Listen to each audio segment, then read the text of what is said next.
Oh, Akbar.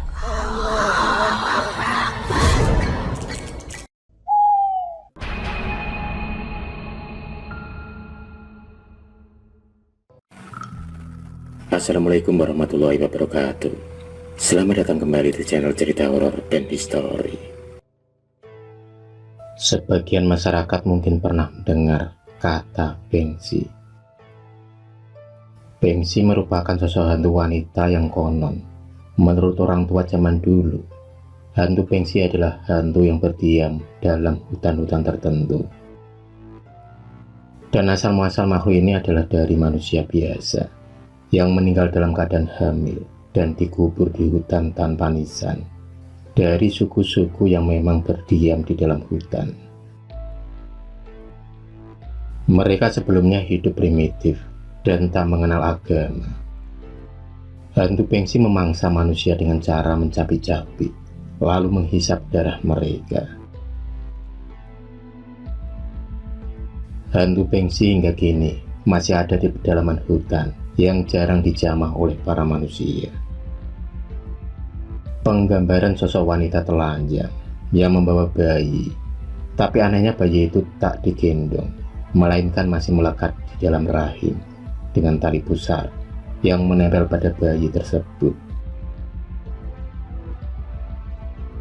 Dan cerita ini tentang hantu Bengsi dialami oleh Kirno dan Maman, dua laki-laki dewasa yang memang sering keluar masuk hutan itu, bekerja sebagai penebang kayu liar. Profesi yang mereka jalani memang sangat beresiko. Tapi apalah daya, himpitan ekonomi membuat mereka berdua nekat untuk menggelutinya hingga bertahun-tahun lamanya. Sebenarnya mereka ada 5 orang, tapi karena ada halangan, dengan terpaksa, pagi itu hanya Kirno dan Maman lah yang berangkat ke dalam hutan. Hari itu Maman mendapatkan informasi tentang hutan yang belum dijamah oleh manusia, dan itu artinya akan ada banyak kayu-kayu yang besar yang sangat laku bila dijual. Sebagai anak buah, Kirno hanya bisa mengangguk dan menyetujui perintah bosnya itu. Meski perjalanan dilalui dengan sulit, tapi itu tetap menyurutkan niat mereka untuk mengais rezeki di dalam hutan tersebut.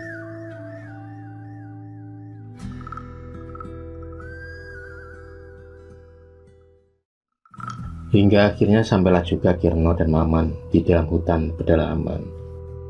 Dari awal mereka menginjakkan kaki di hutan tersebut, mereka sangat terpukau lantaran banyaknya pepohonan yang amat besar dan menjulang tinggi.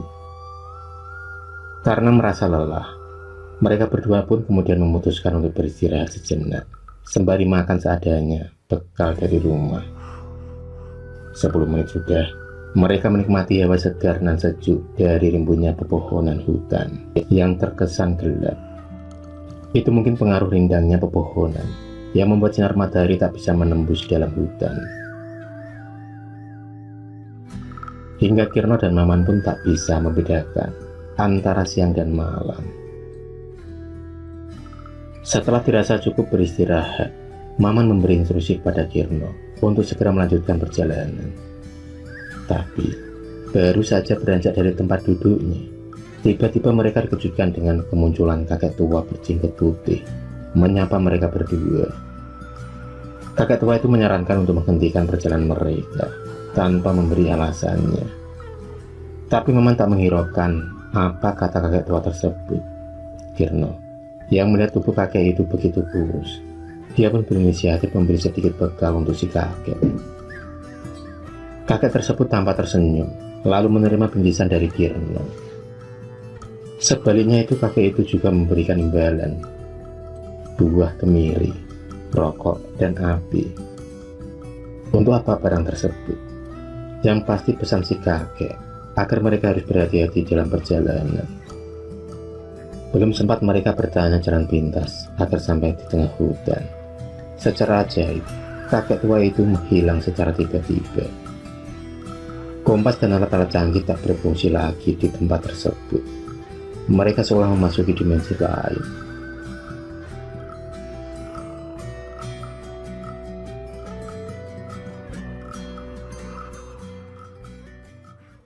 Udara semakin dingin dan cuaca semakin gelap. Suara-suara burung hutan saling bersahutan. Entah mengapa Maman merasakan kalau hutan itu bukan hutan biasa. Karena bertahun-tahun dia keluar masuk hutan, baru kali ini Maman merasakan hawa yang berbeda. Tubuhnya mendadak merinding.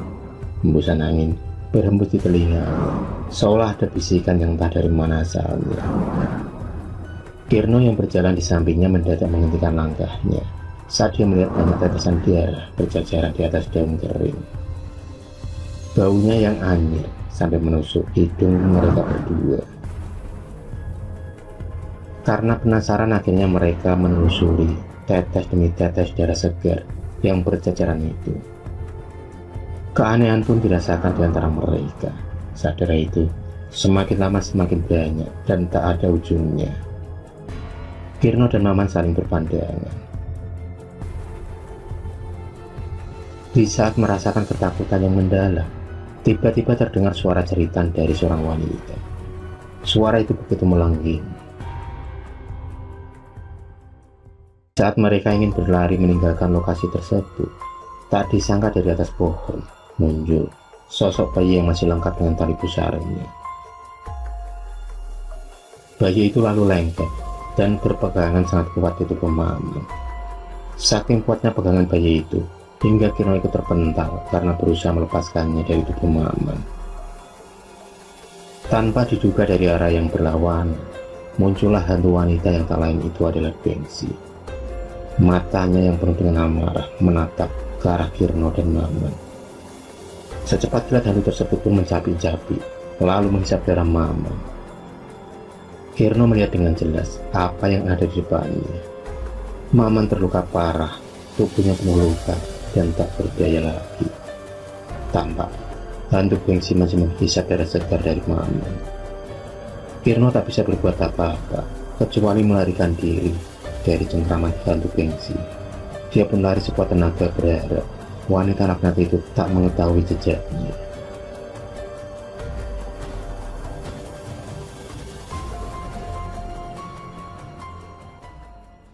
Kirno sendiri berpikir hantu Bengsi akan kenyang setelah menghisap habis darah Maman, hingga dia mempunyai kesempatan untuk melarikan diri. Tapi ternyata dugaannya salah. Hantu Bengsi tetap mengejar Kirno. Mulutnya yang penuh dengan darah itu terlihat menjerit dan menganga. Si bayi dilemparkan menuju ke arah Kirno, tapi untungnya bayi itu menempel pada punggung Kirno.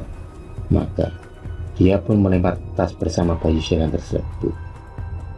Kirno kemudian berlari sekuat tenaga hingga dia menemukan tempat persembunyian di dalam gua. Di dalam gua itulah dia merasa aman karena tak ada lagi hantu Bengsi yang mengejarnya. 5 jam sudah Kirno berada di dalam gua. Untuk sementara waktu dia belum berani untuk keluar. Trauma akan hantu Bengsi membuatnya bertahan hingga 2 hari lamanya.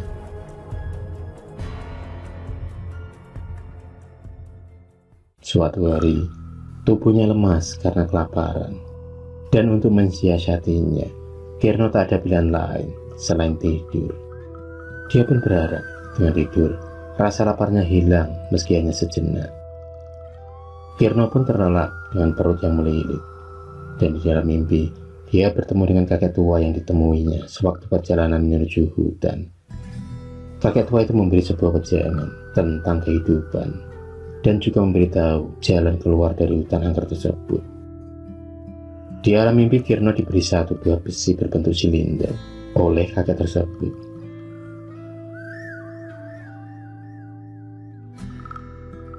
Setelah diberitahu cara dan fungsinya, kakek itu pun menghilang. Kirno pun terbangun dengan kondisi perut yang sudah kenyang. Itu karena di dalam mimpi, Kirno juga diberi makanan oleh si kakek. Dan anehnya, makanan itu sama persis dengan apa yang diberikan pada si kakek sewaktu bertemu di alam nyata beberapa hari yang lalu.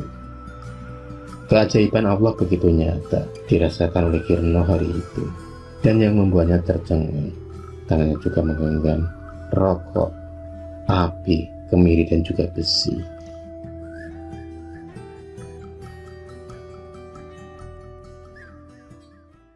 Berkat mimpinya itu, Kirno pun mantap untuk keluar dari gua. Dia pun berjalan dengan hati-hati dan lebih tenang lagi. Sepanjang perjalanan dia terus memikirkan jawaban untuk keluarga Maman. Karena kejadian malam itu benar-benar di luar nalar. Dan mungkin tak akan ada yang percaya dengan ceritanya. Tak terasa dia sudah berjalan jauh dari gua. Hingga tiba-tiba Kirno pun mendengar suara cerita hantu Bengsi. Dengan tenang, dia pun menyurutkan api dan rokok. Karena kata si kakek, api dan rokok adalah benda yang ditakuti oleh Bengsi. Entah percaya atau tidak, suara cerita itu pun akhirnya menghilang dengan sendirinya. Tapi hal itu tak berlangsung lama. Kirno kembali dibuat ketakutan. Lantaran di depan matanya kembali terlihat sosok wanita berambut panjang dengan penampilan yang hampir telanjang. Hantu Bengsi kembali mengeluarkan bayinya dari dalam perutnya. Tentu saja hal itu adalah cara Bengsi untuk memangsa korbannya. Tapi ternyata Kirno lebih cerdik. Dia melemparkan beberapa biji kemiri ke arah hantu Bengsi tanpa tahu alasannya. Tapi yang pasti hantu Bengsi tampak asik bermain dengan kemiri tersebut. Di saat itulah Kirno mengambil kesempatan untuk lari sekuat tenaga. Dan alhamdulillahnya, dia pun berhasil sampai di tepi hutan. Kirno lalu menancapkan besi itu ke tanah. Rasa syukur alhamdulillah terucap dari mulutnya. Dia akhirnya bisa kembali bersama keluarganya dengan selamat. Kini tugasnya adalah memberi kabar pada keluarga Maman tentang kejadian yang sebenarnya. Sejak kejadian itu, Kirno lebih mendekatkan diri pada Ilahi, terlebih memilih bekerja yang lebih halal.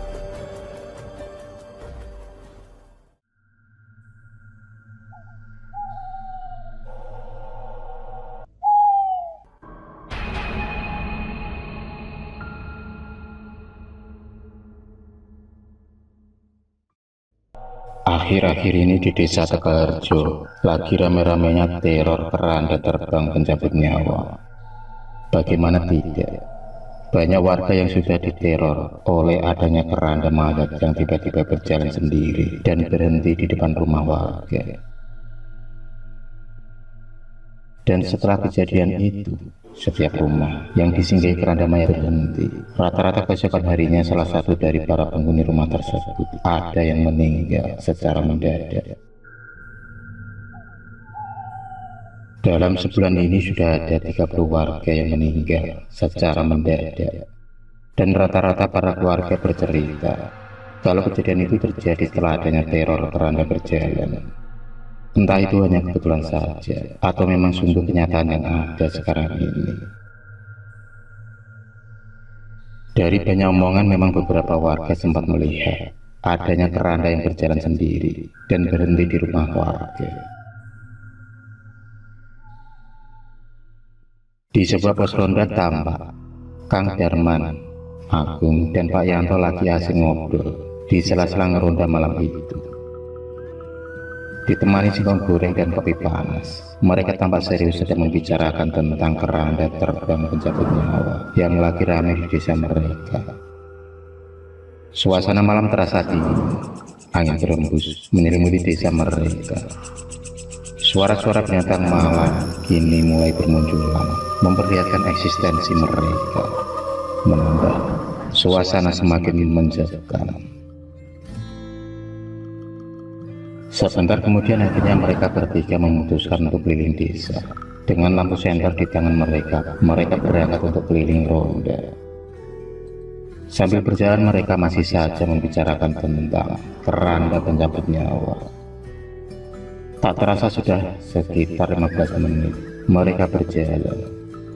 Angin terasa semakin dingin dan menusuk tulang. Suara burung gagak mulai terdengar bersaut-sautan, menambah aura mistis malam itu. Tiba-tiba dari kejauhan mereka dikejutkan dengan penampakan sebuah keranda mayat yang berjalan terbang menghampiri sebuah rumah. Dan rumah tersebut adalah rumah Pak Manto. Jantung mereka berdetak cepat dan hidup terdengar. Dengan memberanikan diri, Kang Darman mengarahkan senternya ke arah keranda tersebut. Dan benar saja, keranda itu tepat terbang di depan rumah Pak Manto. Sebentar kemudian tiba-tiba keranda itu melesat, hilang entah kemana. Kang Darman dan dua rekan lainnya hanya bisa terbengong, terdiam sesaat tanpa ada sepatah kata pun yang keluar dari bibir mereka. Dalam benak mereka hanya ada, apa Pak Manto akan meninggal. Mereka bertiga kemudian melanjutkan keliling ronda rumah para warga, karena malam itu adalah giliran mereka bertiga yang tugas ngeronda.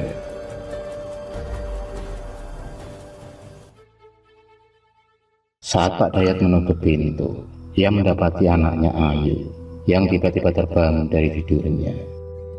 Dan Ayu pun bertanya, "Ada apa, Ayah?" Akhirnya Pak Dayat menceritakan semuanya. Ayu pun menjadi khawatir dengan apa yang dialami oleh ayahnya. Dan benar saja, entah kenapa sekitar pukul 2 malam, mereka merasa ngantuk berat dan tertidur di kamar masing-masing. Dan keesokan paginya didapati Pak Dayat telah meninggal. Menurut Mbah Kromo Joyo, salah satu sesepuh di desa Tegalharjo, beliau mengatakan kalau adanya keranda terbang penyebab nyawa itu sudah ada sejak dulu, dan orang-orang sering menyebutnya dengan lampor, semacam paku goblok kematian, tapi diawali hal-hal gaib yang datang melanda. Menurut Mbah Kromo, hal itu terjadi cukup lama dan akan berpindah-pindah juga dari satu tempat ke tempat yang lain. Menurutnya ada sosok yang mengikuti keranda tersebut, dan sosok itu bisa berubah-ubah wujudnya. Entah mitos atau bukan, tapi sudah banyak kejadian yang berkaitan dengan keranda terbang tersebut. Dan cerita yang sama yang akan muncul dengan adanya kematian-kematian yang mendadak dan terus-menerus. Dahulu di desa Tegalharjo, 20 tahun yang lalu juga terjadi hal yang sama, yaitu adanya teror keranda terbang pencabut nyawa. Saat itu selama 2 bulan terjadi korban meninggal berjatuhan yang mencapai 100 orang. Saat itu warga sangat berduka dengan kejadian itu. Cerita yang sama diungkapkan oleh para warga yang keluarganya meninggal secara mendadak, yaitu rata-rata sebelum meninggal mereka melihat keranda terbang yang berhenti di rumah mereka. Seolah keranda itu menjadi isyarat, seolah akan ada salah satu dari keluarga mereka yang siap dibawanya.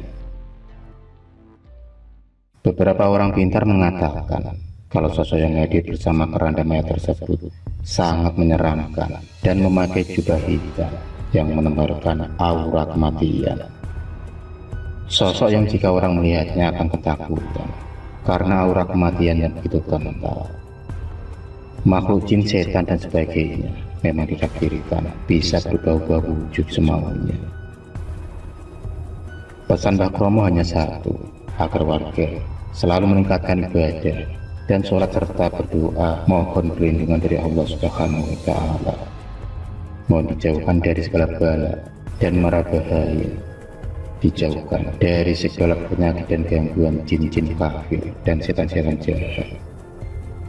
Wallahu a'lam, hanya Allah yang tahu.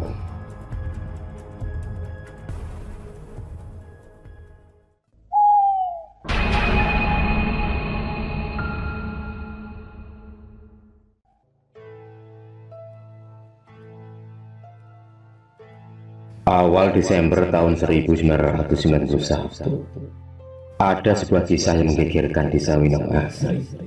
Kisah yang tak masuk akal diterima oleh pikiran nalar manusia. Tapi itulah kisahnya. Mau percaya atau tidak, yang pasti kisah ini tak dapat dilupakan oleh para warga sekitar penduduk Winong Asri begitu saja.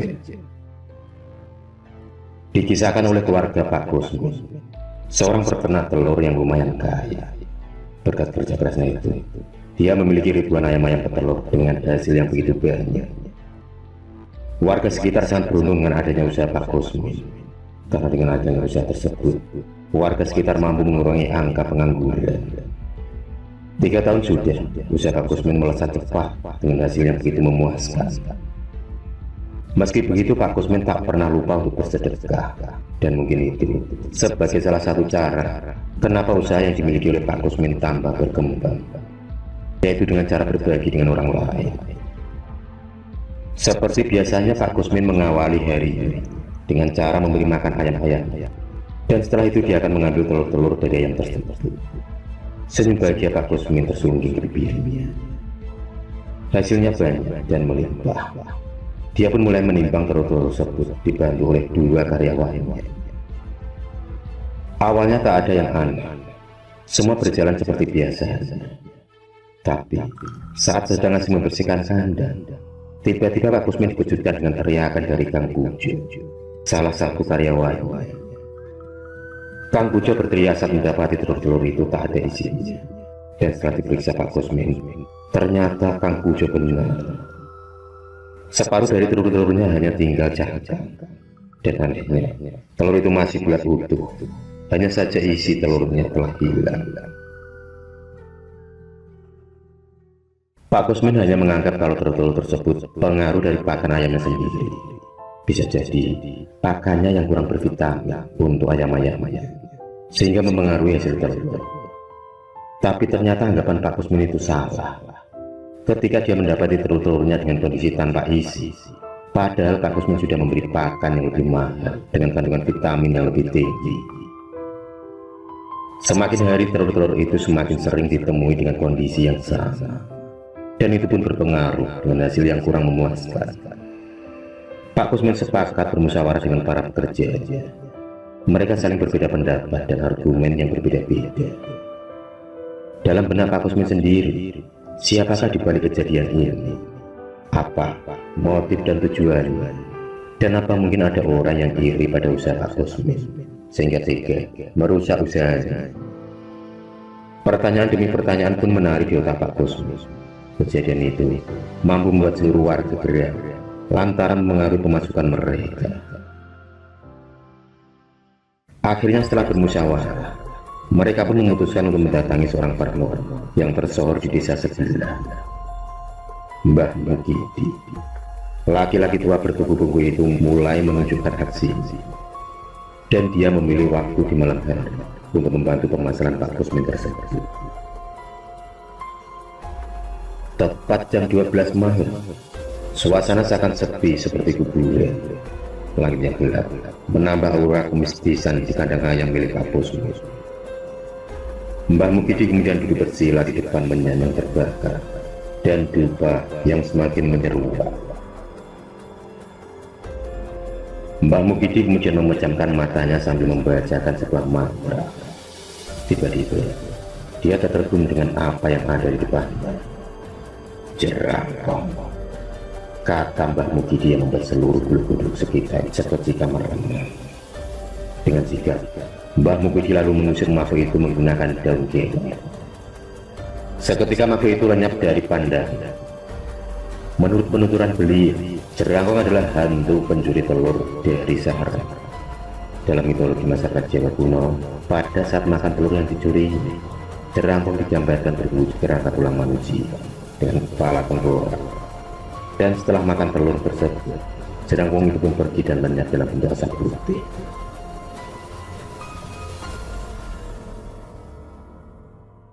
Telur yang dimakan Jerangkong tersebut tetap utuh dan tidak pecah, namun isinya kosong. Makhluk halus ini makan telur dengan cara menghisapnya melalui lubang pori-pori pada kulit telur tersebut. Jerangkong sendiri dipercaya berasal dari arwah orang yang mati, yang semasa hidupnya suka mencuri telur. Dan setelah dia mati, arwahnya gentayangan dan menjadi jerangkong. Jerangkong dipercaya sering keluar masuk melalui salah satu lubang kecil di kuburan. Dia akan keluar petang hari dan pulang menjelang fajar. Ketika Jerangkong pulang dan beraksi, maka ia akan masuk ke sebuah lubang di kuburan miliknya.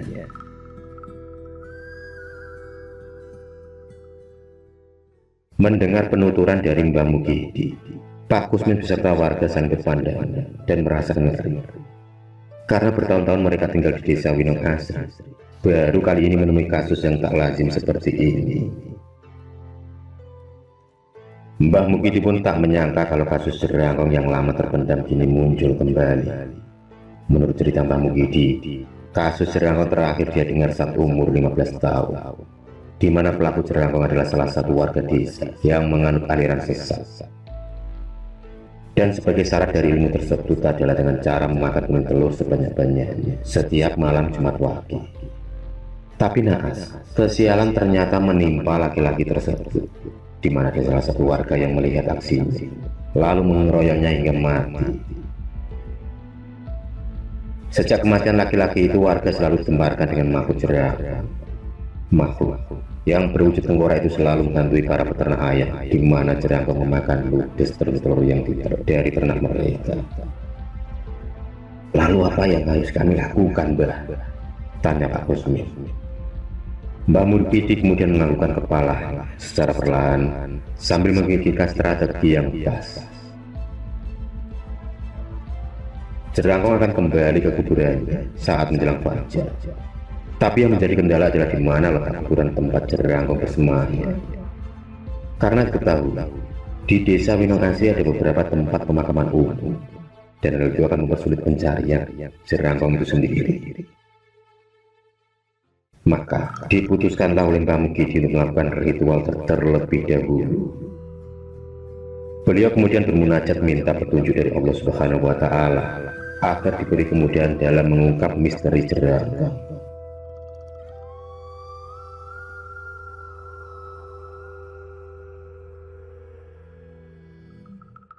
Entah dari mana datangnya, Mbah Mukidi lalu mengambil tempurung kelapa yang ada di depan.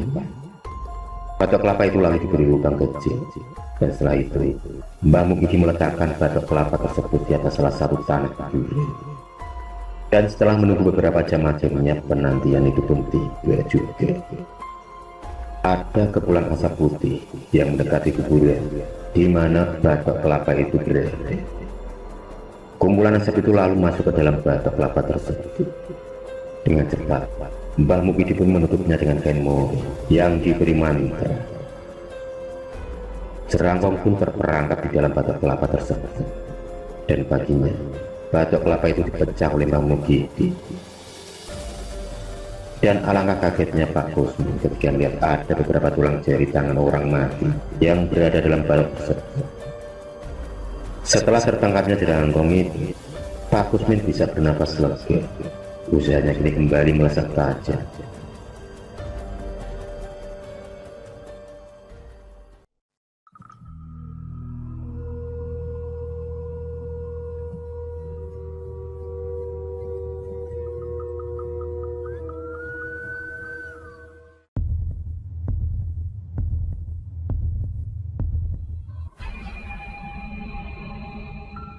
Terima kasih sudah menonton video cerita bergambar ini.